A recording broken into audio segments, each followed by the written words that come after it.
షాద్నగర్లో దళిత మహిళపై అఘాయిత్యం చేసి third degree ప్రయోగించిన పోలీసులను సస్పెండ్ చేయడం కాదు, ఉద్యోగం నుండి తొలగించాలని దళిత హక్కుల పోరాట సమితి జిల్లా పక్షాన రాష్ట్ర పక్షాన కోరుతా ఉన్నాం.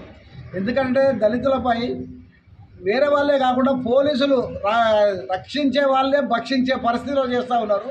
మరి ఇలాంటి రక్షించే వాళ్ళు భక్షించితే మరి దేశం ఎటుపోతుంది, ప్రభుత్వం ఎటుపోతుంది అని అడుగుతూ ఉన్నాం. ప్రభుత్వంలో ఇలాంటి అఘాయిత్యాలు చేస్తూ ఉన్న పోలీసులను సస్పెండ్ చేయడం కాదు, ఇమీడియట్లీ ఉద్యోగాన్ని తీసేయాలని చెప్తా ఉన్నాం. ఎందుకంటే గతంలో ఇక్కడ మహాదేవ్పూర్లో ఒక ఎస్ఐ అమ్మాయిని కూడా సిఐ గారు ఇచ్చేస్తే ఆయనను ఉద్యోగం నుండి తొలగించారు. మరి ఇప్పుడు ఈ 5గురిని 6గురిని అయితే ఎవరైతే ఉన్నారో కానిస్టేబుల్ సిఐ వీళ్ళందరినీ కూడా ఉద్యోగం నుండి తీసేయాలని మేము డిమాండ్ చేస్తూ ఉన్నాం. భవిష్యత్తులో ఈ తెలంగాణ ప్రభుత్వంలో కాంగ్రెస్ ప్రభుత్వం వచ్చిన తర్వాత ఈ అఘాయిత్యాలు పెరుగుతూ ఉన్నాయే తప్ప ఇంకా తగ్గడం లేదని మేము డిమాండ్ చేస్తూ ఉన్నాం.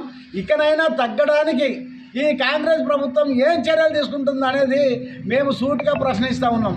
భవిష్యత్తులో ఇలాంటి కనుక జరిగితే మేమే ఆందోళన కార్యక్రమాలు చేస్తాం. రాష్ట్ర వ్యాప్తంగా కూడా ఆందోళన కార్యక్రమాలు చేసి ఈ యొక్క ప్రభుత్వం వ్యతిరేక విధానాలను మేము ఖండించాలని చెప్తా ఉన్నాం.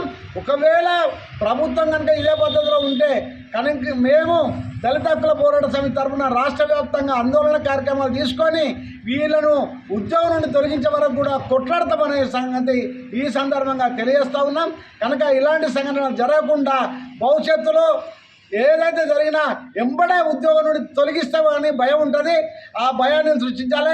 ఒక అమ్మాయిని అందులో కొడుకు ముందు నిక్కర్లేయించి ఎంత అవినీతి, అసలు ఒక హరాస్మెంట్ ఇది. అసలు ఎక్కడ పోలీసు వాళ్ళు ఈ విధంగా ప్రవర్తిస్తారని అనుకోలేదు. పోలీసు వాళ్ళు అంటే రక్షక భటుల్లా ఉండాలి, కానీ ఇలాంటి మూర్ఖత్వం లెక్కలు చేసి అబ్బాయి ముందు వాడి మెదడులో కనీసం చిన్న పసిపిల్లల మెదడులో కనుక అది ఇమిడితే వాడు నక్సలైట్ అవుతాడా, దొంగ అవుతాడా, ఇంకేమవుతాడో తెలియదు. కనుక ఇలాంటి పరిస్థితులు చేసి ఆ పిల్లగాని మనసులో మొత్తం వచ్చే విధంగా చేశారు. పిల్లగాని ముందు అమ్మాయికి నెక్కరేయించి, అరే ఎంత దుర్మార్గం ఇది! ఇట్లాంటి దుర్మార్గాన్ని ఎంబడే రాష్ట్ర ప్రభుత్వం వాళ్ళను ఉద్యోగాలు తీసేయాలని మేము మరోసారి డిమాండ్ చేస్తూ ఉన్నాం.